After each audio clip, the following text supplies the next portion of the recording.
ನಮಸ್ತೆ ಎಲ್ಲರೂ ಹೇಗಿದ್ದೀರಾ? ನಾನು ಕೂಡ ಚೆನ್ನಾಗೇ ಇದ್ದೀನಿ. ಇವತ್ತು ನಾವು ನಮ್ಮ ಊರಲ್ಲಿರ್ತಕ್ಕಂಥ ನಮ್ಮ ತವ್ರ ಮನೆ ಅಂದರೆ ನಮ್ಮ ಅಪ್ಪಾಜಿ ಊರು. ಸೊ ಅಲ್ಲಿ ಯಾವ ರೀತಿಯಾಗಿದೆ ಅಂತ ಹೇಳಿಬಿಟ್ಟು ತೋರಿಸೋದಕ್ಕೆ ಇಷ್ಟಪಡ್ತೀನಿ. ನಮ್ಮೂರು ಮಲೆಬೆನ್ನೂರು ಹತ್ರ ಬಸಾಪುರ ಅಂತ ಹೇಳಿಬಿಟ್ಟು. ಸೊ ಮೊದಲನೇದಾಗಿ ನಾವು ಮನೇನ ಪರಿಚಯ ಮಾಡ್ಕೊಳ್ಳೋಣ. ದೆನ್ ನಾವು ಇದು ಹೊಸ ಊರು, ಇನ್ನೊಂದು ಹಳೆ ಊರಿದೆ. ಸೊ ಅಲ್ಲೂ ಕೂಡ ನಮ್ಮ ಹಳೆ ಮನೆಯೂ ಕೂಡ ತೋರಿಸ್ತೀನಿ. ಇದು ಹೊಸ ಮನೆ, ಬನ್ನಿ ನೋಡೋಣ ಹೇಗಿದೆ ಅಂತ. ಫುಲ್ ತೋರಿಸು. ಇದು ನಮ್ಮನೆ ಎಂಟ್ರೆನ್ಸು. ಸೊ ಎಂಟ್ರೆನ್ಸ್ ಈ ಥರ ಬಂದ ತಕ್ಷಣವೇ ಇಲ್ಲೆಲ್ಲ ಗಿಡಗಳು ಹಾಕಿದ್ದೀವಿ. ಸೊ ನೋಡ್ಬೋದು ನೀವು ನೀಟಾಗಿ. ಮೊದಲಿಗೆ ಅಣ್ಣ ಎಲ್ಲ ಥರ ಈ ಥರ ಒಂದು ಪೈಪಲ್ಲಿ ಮಾಡಿದ್ದಾನೆ. ಇದೆಲ್ಲ ಗಿಡ ಹಾಕಿದ್ದಾರೆ ಒಂದೊಂದೂ ಕೂಡ. ಇಲ್ಲೊಂದು ಶೂ ಹಾಕಿದೆ. ಸೊ ದೆನ್ ನೆಕ್ಸ್ಟು ಈ ಕಡೆ ಬಂದರೆ ಇಲ್ಲಿ ಗಣಪ ಇಟ್ಟಿದ್ದಾರೆ. ಸೊ ಇದೆಲ್ಲ ಸ್ವಲ್ಪ ಇಗ್ನೋರ್ ಮಾಡ್ಕೊಳ್ಳಿ. ಆಮೇಲೊಂದು ಗಣಪ ಇದೆ, ಇದೊಂದು ಸ್ಟ್ಯಾಂಡ್ ಮಾಡಿಸಿದ್ದಾನೆ. ನೆಕ್ಸ್ಟು ಈ ಕಡೆ ಬಂದರೆ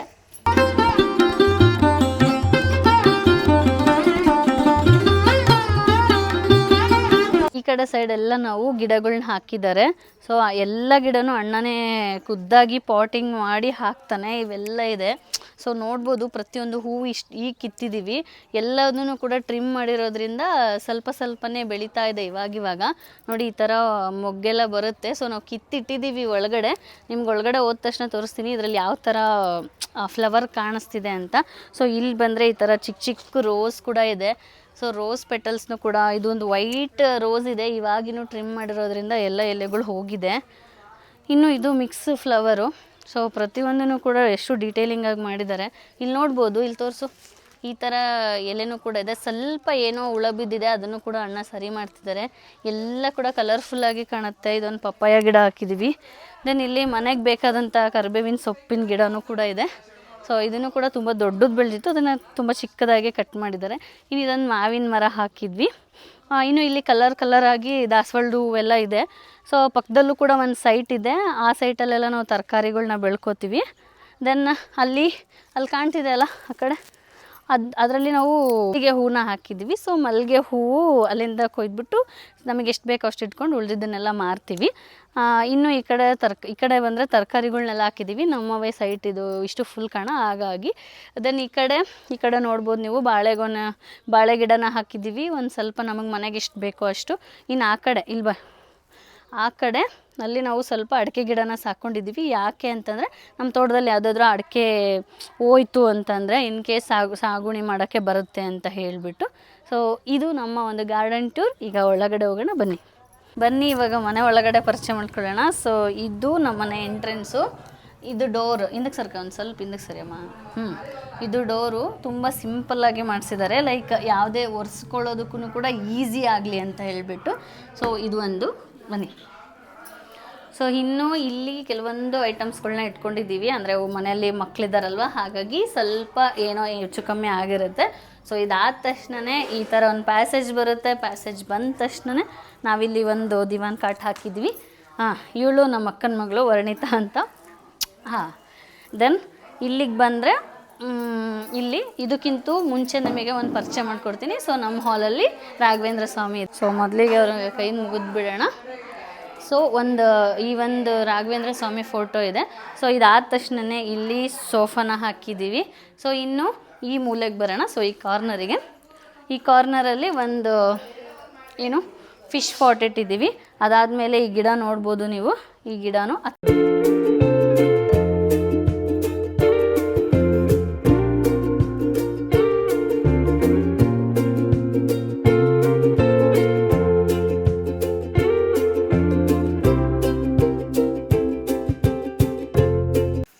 ಇನ್ನಿದು ಫಿಶ್ ಬೌಲ್ ಇಟ್ಟಿದ್ದಾರೆ ಒಂದು. ಸೊ ಇದರಲ್ಲಿ ನೋಡ್ಬೋದು ನೀವು ಎಷ್ಟು ಬ್ಯೂಟಿಫುಲ್ಲಾಗಿ ಕಾಣಿಸ್ತಾ ಇದೆ ಅಂತ. ಒಂದು ಫಿಶ್ ಇದೆ, ಫೈಟರ್ ಫಿಶ್ ಅಂತ ಹೇಳ್ತಾರೆ ಇದಕ್ಕೆ. ಅದು ತುಂಬಾ ಚೆನ್ನಾಗಿದೆ. ಒಂಥರ ಅದರದ್ದು ರೆಕ್ಕೆಗಳು ಕೂಡ ಅಷ್ಟೇ ಚೆನ್ನಾಗಿ ಬ್ಯೂಟಿಫುಲ್ ಆಗಿದೆ. ಇನ್ನು ಈ ಟಿ ವಿ ಕಾರ್ನರ್ ಪಕ್ಕನೇ ಇರುವಂಥದ್ದು ಒಂದು ಬಸವಣ್ಣನವ್ರದ್ದು. ಸೊ ಇದಂತೂ ನೋಡಲಿಕ್ಕೆ ಸಖತ್ತಾಗಿದೆ. ಬಸವಣ್ಣನ ಮೂರ್ತಿ ಒಂದು ಕಡೆ ಆದರೆ ಒಂದೊಂದು ಕಾರ್ನರ್ನು ಕೂಡ ಒಂದೊಂದು ಥರ ಡಿಸೈನ್ ಮಾಡಿದ್ದಾರೆ ಅಣ್ಣ. ಇನ್ನು ಮೇಲ್ಗಡೆ ನೋಡಿದ್ರೆ ಗಣಪತಿನ ಇಟ್ಟಿದ್ದಾರೆ. ಸೊ ಅದನ್ನು ಕೂಡ ಡೈಲಿ ಅದಕ್ಕೆ ಎಲ್ಲದನ್ನು ಕೂಡ ಪೂಜೆ ಮಾಡ್ತಾರೆ. ದೆನ್ ಇನ್ನು ಸಾಯಿಬಾಬನ್ ಕೂಡ ಇದ್ದಾರೆ. ಒಂದು ಟಿ ವಿ ಕಾರ್ನರಲ್ಲಿ ಇದೆಲ್ಲ ಇದೆ. ಇನ್ನು ಇದು ರಾಧಾಕೃಷ್ಣಂದು ಒಂದು ಕಾರ್ನರಲ್ಲಿ ಇಟ್ಟಿದ್ದಾರೆ. ಸೊ ಇನ್ನು ಓವರಾಲ್ ಆಗಿ ಮೇಲ್ಗಡೆ ನೋಡೋದಾದರೆ ಅಜ್ಜಿ ತಾತ ದಾನಜ್ಜಿ ಮತ್ತು ಇನ್ನು ಅಡುಗೆ ಮನೆಗೆ ಹೋಗೋಣ ಬನ್ನಿ ಯಾವ ರೀತಿ ಇದೆ ಅಂತ ಹೇಳಿಬಿಟ್ಟು. ಸೊ ಹಿಂಗೆ ಬಂದ ತಕ್ಷಣವೇ ಈ ಕಡೆ ಬಾ, ಇದು ದೇವ್ರ ಮನೆ. ಸೊ ದೇವ್ರ ಮನೆಯಲ್ಲಿ ಇಷ್ಟೆಲ್ಲ ಇದೆ ಫೋಟೋಸು, ಸತ್ಯನಾರಾಯಣ ದೇವಿದು ಮತ್ತು ಮಂಜುನಾಥ ಸ್ವಾಮಿದು, ಲಕ್ಷ್ಮಿ ಕೂರಿಸಿದ್ವಿ. ಇಲ್ಲಿ ಇವಾಗ ಹಾಲು ಹಾಕಿದ್ದು ಇದಿಷ್ಟೆಲ್ಲದು ಕೂಡ ದೇವ್ರ ಮನೆ ಆಯಿತು. ದೇವ್ರ ಮನೆ ಬಾಗಿಲು ಕೂಡ ತುಂಬಾ ಚೆನ್ನಾಗಿ ಮಾಡಿಸಿದ್ದೀವಿ. ಇನ್ನು ಈ ಕಡೆ ಬಂದರೆ ಅಡುಗೆ ಮಾಡ್ತಿದ್ದಾರೆ, ಬನ್ನಿ ನೋಡೋಣ.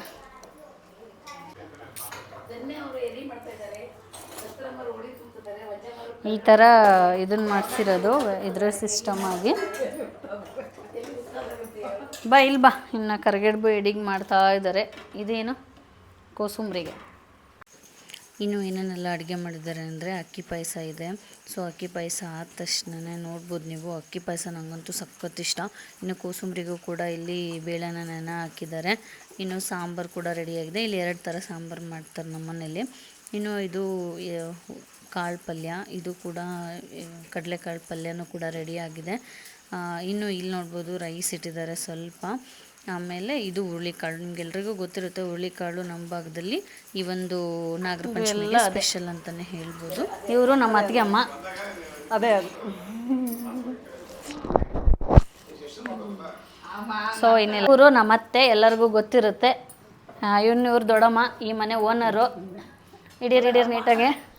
ಇವರು ಮನೆ ಮಗಳು, ದೊಡ್ಡ ಮಗಳು. ನಾವು ಸಣ್ಣವರು, ಇವ್ರು ದೊಡ್ಡವರು. ಅಕ್ಕ ತಿರ್ಗಕ್ಕ, ಹಾಂ ಇವರೇ. ಇನ್ನು ಇದು ಒಂದು ರೂಮು. ಸೊ ರೂಮಲ್ಲಿ ಒಂದು ಕನ್ನಡಿ ಹಾಕಿ, ಸರಿ ಇದೊಂದು ಕನ್ನಡಿ ಇದೆ. ಸೊ ಫುಲ್ ಎಲ್ಲ ರೆಡಿ ಆಗ್ಬೋದು. ಇನ್ನು ಇದೊಂದು ಗಾಡ್ರೇಜು, ಇಲ್ಲೆಲ್ಲ ವಾರ್ಡ್ರೋಬ್ಗಳಿದೆ. ಸೊ ಈ ಥರ ತೆಗಿಯಂಗೆ ಹಾಕಂಗೆ ಮಾಡ್ಕೊಂಡಿದ್ದಾರೆ. ಇಲ್ಲಿ ಬರ್ರಿ. ಇನ್ನು ಇವರು ನಮ್ಮತ್ತೆ, ಈ ಮನೆ ಲಾಸ್ಟ್ ಮಗಳು, ರಜ್ಜಿ ನಮ್ಮತ್ತೆ. ಚೆನ್ನಾಗಿದಾನ? ಬಿಡು. ಇನ್ನು ಇದು ನಮ್ಮ ಅತ್ತಿಗೆದು ಎಲ್ಲ ರಾಟಿ ಎಲ್ಲ ಇದೆ. ಸೊ ಅವರು ಹೊಲಿಗೆ ಎಲ್ಲ ಹಾಕ್ತಾರೆ. ಸೊ ಅಂದರೆ ಹೊಲಿಗೆ ಬ್ಲೌಸ್ ಅದೆಲ್ಲ ಹೊಲಿತಾರೆ. ಸೊ ಅದಕ್ಕೋಸ್ಕರ ಇದಿಷ್ಟು ಸೆಟಪ್ ಮಾಡ್ಕೊಂಡಿದ್ದಾರೆ. ಬನ್ನಿ ಇನ್ನೊಂದು ರೂಮ್ ಇದೆ, ನೋಡೋಣ. ಇದು ಒಂದು ರೂಮು. ಸೊ ಸಿಂಪಲ್ಲಾಗಿ ಒಂದು ರೂಮ್ ಮಾಡ್ಕೊಂಡಿರೋದು. ಇಲ್ಲಿ ಗಾಡ್ರೇಜ್ ಇದೆ, ಇಲ್ಲೂ ಕೂಡ ವಾರ್ಡ್ರೋಬ್ ಇದೆ. ಇದೊಂದು ಬೆಡ್ ಹಾಸ್ಕೊಂಡಿದ್ದೀವಿ. ಇವಾಗ ಮನೇಲೆಲ್ಲ ಫಂಕ್ಷನ್ ಇದ್ದಾರಲ್ವ, ಹಾಗಾಗಿ. ಇನ್ನು ಇಲ್ಲಿ ಒಂದು ವಾಶ್ರೂಮ್ ಕೂಡ ಇದೆ ಅಟ್ಯಾಚ್. ಇದೊಂದು ವಾಶ್ರೂಮು. ಸೊ ನೋಡಿ, ಇಲ್ಲಿಗೆ ಬಂದರೆ, ಇಲ್ಲಿಂದ ಈ ಥರ ಬಂದರೆ ಇದು ನಮ್ಮ ಪ್ಯಾಸೇಜು, ನಮ್ಮ ದೊಡ್ಡಪ್ಪ. ಇದೊಂದು ವಾಶ್ರೂಮ್ ಇದೆ, ಆ ಕಡೆ ಒಂದು ಬಾತ್ರೂಮ್ ಇದೆ, ಹಿಂದ್ಗಡೆ ವರಾಂಡ ಇದೆ. ಬರೋ,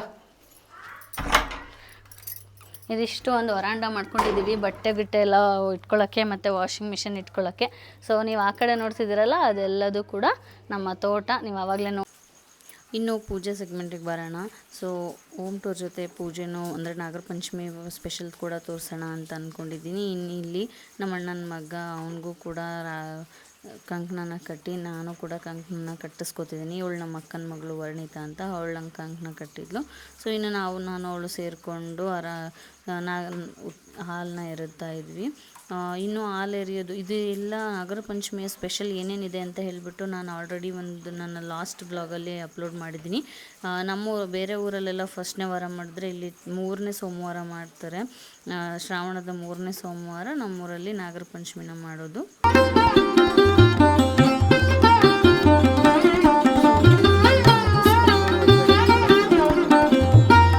ಇದೆಲ್ಲ ಮುಗಿಸ್ಕೊಂಡು ನಾವು ಹೊರಗಡೆನೂ ಕೂಡ ಪೂಜೆ ಮಾಡಬೇಕಿತ್ತು. ಅದಕ್ಕೋಸ್ಕರ ನಾವು ಎಲ್ಲ ಪೂಜೆ ಐಟಮ್ಸ್ನ ತಗೊಂಡು ಹೊರಗಡೆ ಬಂದ್ವಿ. ಮೊದಲನೇದಾಗಿ ನಾವು ಗಂಗೆ ಪೂಜೆ ಮಾಡಬೇಕಿತ್ತು. ಅದಕ್ಕೋಸ್ಕರ ನಮ್ಮ ಮನೆ ಪಕ್ಕನೇ ಗಾರ್ಡನಲ್ಲಿರ್ತಕ್ಕಂಥ ನಲ್ಲಿಯಲ್ಲೇ ಹಾಲು ತುಪ್ಪ ಹಾಕಿಬಿಟ್ಟು ಒಂದು ಚರ್ಗಿ ನೀರನ್ನ ತುಂಬ್ಕೊಂಡ್ಬಿಟ್ಟು ಅದನ್ನು ಗಂಗಮ್ಮನ ಥರ ಕೂರಿಸಿ ಅದಕ್ಕೆ ಒಂದು ಬ್ಲೌಸ್ ಪೀಸ್ನ ಏರಿಸಿ, ನಾರ್ಮಲಾಗಿ ನಾವು ಯಾವ ಥರ ಪೂಜೆ ಮಾಡ್ತೀವಿ ಅಲ್ವಾ, ಅದೇ ಥರನೇ ಒಂದು ಕಂಕಣ ಹಾಕಿಬಿಟ್ಟು, ಆಮೇಲೆ ಕೆಳಗಡೆ 5 ಕಲ್ಲನ್ನ ಇಟ್ಟು, ಹತ್ತಿಯಿಂದ ಮಾಡಿರ್ತಕ್ಕಂಥ ಕೆಂಪುದು, ಎಲ್ಲೋದು ಮತ್ತು ಬ್ಲ್ಯಾಕ್ ಕಲರ್ದು, ಅದನ್ನು 3 ಅದಕ್ಕೆ ಇಟ್ಟು ಪೂಜೆ ಮಾಡ್ತೀವಿ. ಇನ್ನು ಇಲ್ಲಿ ಉಡಿ ಕೂಡ ಕೊಟ್ಟರು. ಸೊ ಉಡಿನ ಬೀಳಬಾರ್ದು ಅಂತ ಹೇಳ್ಬಿಟ್ಟು ನೀಟಾಗಿ ಸಿಗಿಸ್ಕೊಂಡು ಪೂಜೆನ ಶುರು ಮಾಡಿಕೊಂಡೆ. ಸೊ ಇಲ್ಲಿ 5 ಕಲ್ಲು ಇಟ್ಟಿರ್ತಾರಲ್ವ, ಸೊ ಅದಕ್ಕೂ ಕೂಡ ಪೂಜೆ ಮಾಡಿ ಮೇಲ್ಗಡೆ ನೀರು ಬರುತ್ತಲ್ವ ಅದಕ್ಕೂ ಕೂಡ ನಲ್ಲಿಗೂ ಕೂಡ ಪೂಜೆ ಮಾಡಿ ಪೂಜೆನ ಮುಗಿಸಿ ಅಕ್ಕಂಗೆ ಕೊಟ್ಟೆ. ಅವರು ಕೂಡ ಅದನ್ನು ಪೂಜೆ ಮಾಡಿದರು. ನಾನು ಕಳಸ ಬೆಳಗಿ ಸ್ವಲ್ಪ ಸೈಡಿಗೆ ಬಂದೆ, ಅವರು ಪೂಜೆ ಮಾಡಲಿ ಅಂತ ಹೇಳ್ಬಿಟ್ಟು. ಎಲ್ಲರೂ ಕೂಡ ಪೂಜೆ ಮಾಡಿ ಅತ್ತಿಗೆ ಅಕ್ಕ ಎಲ್ಲರೂ ಪೂಜೆ ಮಾಡಿದ್ಮೇಲೆ ನಾನು ಈ ಕಡೆ ಒಂದು ನಮ್ಮದು ಬೋರ್ ಇದೆ ಅಲ್ವಾ, ಸೊ ಅಲ್ಲೇ ಅದನ್ನು ಕೂಡ ಪೂಜೆ ಮಾಡೋಣ ಅಂತ ಹೇಳ್ಬಿಟ್ಟು ಈ ಕಡೆ ಬೋರ್ ಪೂಜೆ ಮಾಡ್ತಾಯಿದ್ದೀನಿ. ಸೊ ಬೋರ್ ಪೂಜೆನ ಮುಗಿಸ್ಕೊಂಡು, ಇದು ಕೂಡ ನಮ್ಮ ಒಂದು ಗಾರ್ಡನಲ್ಲಿ ಇದೆ. ಸೊ ಇದೆಲ್ಲ ಮುಗಿದ ತಕ್ಷಣವೇ ಮನೆ ಮುಂದೆ ಇರ್ತಕ್ಕಂಥ ಒಂದು ನಾಗರ ಕಟ್ಟೆಗೆ ಹೋದ್ವಿ. ಸೊ ನಾಗರಪ್ಪಂಗೆ ಹಾಲೆರೆಯೋಣ ಅಂತ ಹೇಳಿಬಿಟ್ಟು ಅಲ್ಲೂ ಕೂಡ ನೀಟಾಗಿ ಪೂಜೆನ ಮುಗಿಸಿ, ಅಂದರೆ ಲೈಕ್ ಎಲ್ಲದಕ್ಕೂ ಕೂಡ ಹೂವಿನ ವಿಭೂತಿ ಗಂಧ ಎಲ್ಲ ಹಚ್ಚಿ ಹೂಗಳನ್ನ ಕೂಡ ಮುಡಿಸಿ, ಇಲ್ಲಿ ನೀವು ನೋಡ್ಬೋದು ಈ ಹಬ್ಬದಲ್ಲಿ ಸ್ಪೆಷಲ್ ಅಂತಂದರೆ ಈ ಗೆಜ್ಜೆ ವಸ್ತ್ರ, ಹಾಗಾಗಿ ಅದನ್ನು ಕೂಡ ಹಾಕ್ತಾಯಿದ್ದೀನಿ. ನೀವು ಯಾರೂ ಅಷ್ಟಾಗಿ ಪೂಜೆ ಮಾಡಿರಲಿಲ್ಲ, ನಾವೇ ಪೂಜೆ ಮಾಡ್ತಾಯಿದ್ವಿ. ಬೆಳಗ್ಗೆ ಬೇಗನೆ ಆಗಿದ್ದರಿಂದ ನಾವೇ ಮೊದಲಿಗೆ ಬಂದುಬಿಟ್ಟಿದ್ವಿ. ಇನ್ನು ಹಾಲನ್ನ ಎರೆದ್ವಿ. ಮುಂದ್ಗಡೆನೇ ನಾಗಪ್ಪನ ಮುಂದ್ಗಡೆನೂ ಕೂಡ ಒಂದು ಹುತ್ತ ಆಗ್ತಾಯಿದೆ ಇವಾಗ. ಸೊ ಅದಕ್ಕೂ ಕೂಡ ಹಾಲು ಎರೆದು ನಾನು ಕಳಸನ ಬೆಳಗ್ದೆ, ಅಕ್ಕನೂ ಕೂಡ ಪೂಜೆ ಮಾಡಿದ್ರು.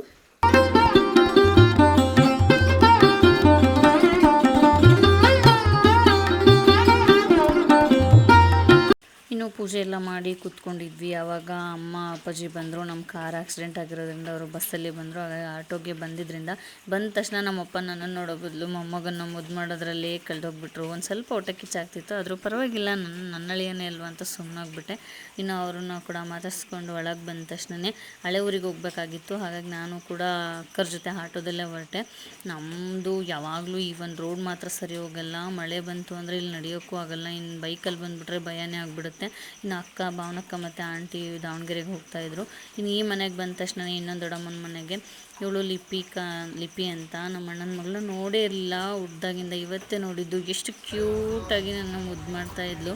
ಎಷ್ಟು ನೋಡಿದ್ರು ಸಾಲದು ಅನ್ನಿಸ್ತಿತ್ತು. ಅದಾದ ತಕ್ಷಣವೇ ದೇವಸ್ಥಾನಕ್ಕೆ ಹೊರಟ್ವಿ. ಇಲ್ಲಿ ನೋಡ್ಬೋದು ನೀವು, ದೇವರೆಲ್ಲ ಬಂದಿರುತ್ತೆ. ಕುಂಬಳೂರಿಂದ ಆಂಜನೇಯ ಅದೆಲ್ಲ ಪಾದುಕೆ ಅದೆಲ್ಲ ಬಂದಿರುತ್ತೆ. ಸೊ ಆಂಜನೇಯನ ಅದು ನೋಡಿ ಯಾಕೆ ಆ ಥರ ಕುಣಿತಿದೆ ಅಂತ ಕೆಲವೊಬ್ರಿಗೆ ಅನಿಸ್ಬೋದು. ನಾವು ಯಾವತ್ತಾದರೂ ನಮ್ಮ ಸಂಬಂಧಿಕರನ್ನ ಅಥವಾ ನಮಗೆ ಹತ್ರದವ್ರನ್ನ ನೋಡಿದಾಗ ಎಷ್ಟು ಖುಷಿಲಿ ಕೊಂಡಾಡ್ತೀವಿ ಅಲ್ವಾ, ಅದೇ ರೀತಿ ಇಲ್ಲಿ ದೇವ್ರುಗಳು ಕೂಡ ಬೇರೆ ದೇವ್ರ ಮನೆಗೆ ಬಂದಾಗ ಎಷ್ಟು ಖುಷಿಯಾಗಿ ಅದು ಒಂದು ಖುಷಿನ ವ್ಯಕ್ತಪಡಿಸೋದು ಈ ರೀತಿಯಾಗಿ ವ್ಯಕ್ತಪಡಿಸುತ್ತೆ ಅಂತಲೇ ಹೇಳ್ಬೋದು. ಇದೆಲ್ಲ ಹಳ್ಳಿ ಭಾಗದಲ್ಲಿ ತುಂಬಾ ನಂಬಿಕೆ ಇದೆ. ಸೊ ಹಾಗಾಗಿ ನೋಡಿ ಎಷ್ಟು ಖುಷಿಯಾಗಿ ನಾನು ಬಂದಿದ್ದೀನಿ ನಿಮ್ಮೂರಿಗೆ ಅಂತೆಲ್ಲ ಹೇಳೋ ಅಂಥ ಪದ್ಧತಿ ಇದು. ತುಂಬಾ ಖುಷಿ ಅನಿಸುತ್ತೆ ನಮ್ಮೂರಲ್ಲಿ ಹಬ್ಬ ಅಂತಂದರೆ. ನನಗಂತೂ ನೋಡೋದಕ್ಕೆ ಭಾಳ ಖುಷಿ, ಯಾಕಂದರೆ ಅಷ್ಟು ಜನ ಒಟ್ಟಿಗೆ ಸೇರೋದು ಹಬ್ಬ ಹರಿದಿನಗಳಲ್ಲಿ ಮಾತ್ರ. ಹಾಗಾಗಿ ಇನ್ನು ದೇವರು ಅಲ್ಲಿ ಭರಮಪ್ಪನ ಕಟ್ಟೆ ಮತ್ತು ಆಂಜನೇಯನ ದೇವಸ್ಥಾನ ಎಲ್ಲ ಇದೆ. ಎಲ್ಲದಕ್ಕೂ ಕೂಡ ಹೋಗ್ಬಿಟ್ಟು ಅಲ್ಲಿ ಎಲ್ಲದಕ್ಕೂ ವಿಸಿಟ್ ಮಾಡಿ ಬರೋ ಅಷ್ಟೊತ್ತಿಗೆ ನಾವು ಇಲ್ಗಡೆ ನಿಂತ್ಕೊಂಡಿದ್ವಿ. ಅನ್ನೀಗ ಅನ್ನಲೆ ಇರಲಿ ಅನ್ನಲೆ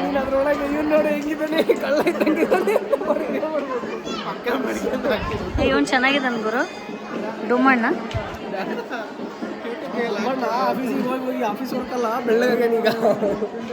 ಅಲ್ಲಿ ಅದೋ ಒಂದು ಹುಡುಗಿ ಕಾಳಾಕೋನೆ, ಅದಕ್ಕೆ ಎಷ್ಟು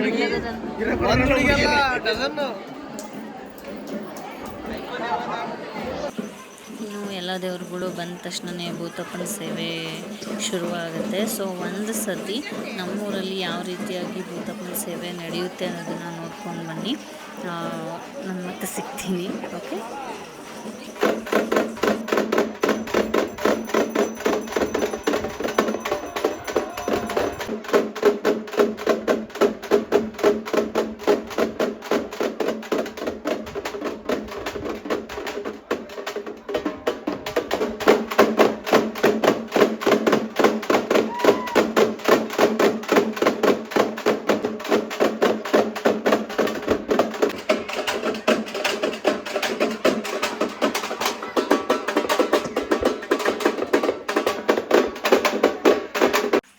ಇನ್ನು ನಮ್ಮೂರು ತುಂಬಾ ಚಿಕ್ಕದು, ಆದರೂ ಕೂಡ ಇಲ್ಲಿ ಪ್ರೀತಿಗೇನು ಕೊರತೆ ಇಲ್ಲ ಅಂತಲೇ ಹೇಳ್ಬೋದು. ತುಂಬಾ ಚೆನ್ನಾಗಿದ್ದೀವಿ.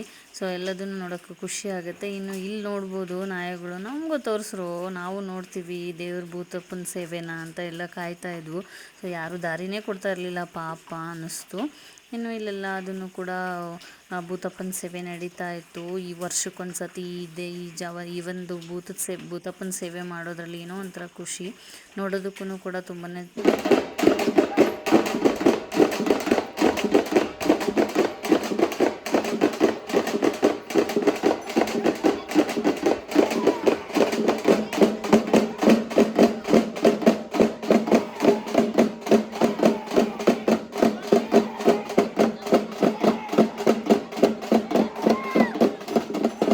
ಇನ್ನು ಇದೆಲ್ಲ ಮುಗಿದ ತಕ್ಷಣವೇ ಇನ್ನೇನು ಎಲ್ಲರೂ ಅವ್ರವ್ರ ಊರಿಗೂ ಹೋಗ್ತಾರೆ, ಹಾಗೆ ಅವ್ರವ್ರ ಮನೆಗೆ ಕೂಡ ಹೋಗ್ತಾರೆ. ಇಷ್ಟು ಜನನ ಮತ್ತೆ ಊರಲ್ಲಿ ನೋಡೋದು ಮತ್ತೆ ಯಾವುದಾದ್ರೂ ಹಬ್ಬ ಬಂದಾಗ ಮಾತ್ರ.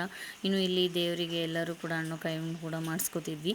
ಇದಾಗಿತ್ತು ನಮ್ಮ ಇವತ್ತಿನ ದಿನ. ನಿಮಗೇನಾದರೂ ಈ ವ್ಲಾಗ್ ಇಷ್ಟ ಆದರೆ ಲೈಕ್, ಕಮೆಂಟ್ ಮತ್ತು ಸಬ್ಸ್ಕ್ರೈಬ್ ಮಾಡಿ. ಮತ್ತು ಇದೇ ರೀತಿಯಾಗಿ ಮತ್ತೊಂದು ಕಂಟೆಂಟೊಂದಿಗೆ ಬರ್ತೀನಿ. ಅಲ್ಲಿವರೆಗೂ ಧನ್ಯವಾದಗಳು.